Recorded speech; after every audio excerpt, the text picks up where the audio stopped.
আসসালামু আলাইকুম। নয়াদিগন্তের টপ নিউজে আপনাদের স্বাগত জানাচ্ছি আমি শাহানা জাহান।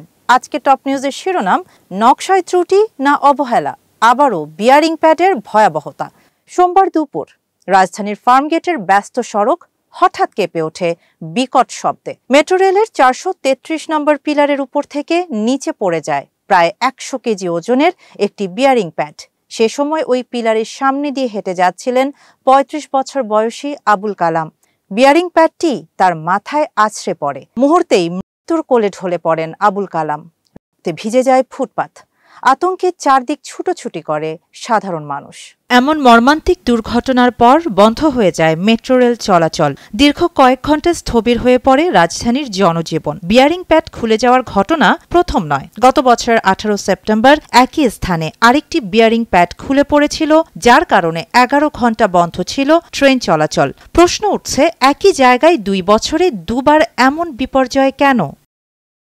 বিশেষজ্ঞদের মতে, বিয়ারিং প্যাড হল সেই রাবার ও স্টিলের সংমিশ্রণ যা পিলার ও ভায়াডাক্টের সংযোগস্থলে স্থিতিশীলতা ও কম্পন প্রতিরোধে কাজ করে। এটি সাধারণত নাটবল্টু দিয়ে আটকানো হয় না, বরং ভায়াডাক্টের কয়েকশো টনের ভারেই টিকে থাকে। তবু এমন ভারী কাঠামো যদি খুলে পড়ে, তাহলে নকশা বা স্থাপনায় গুরুতর ত্রুটি থাকার সম্ভাবনা উড়িয়ে দেয়া যায় না।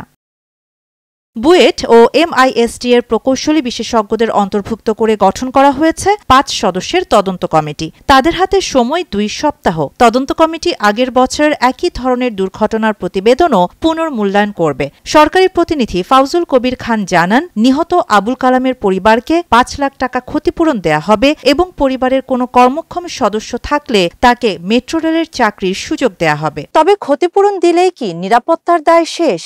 যে মেট্রো রেলকে রাজধানীর আধুনিক যোগাযোগের প্রতীক ধরা হয়, সেই প্রকল্পে একের পর এক দুর্ঘটনা জনমনে তৈরি করেছে ভয় ও অনিশ্চয়তা।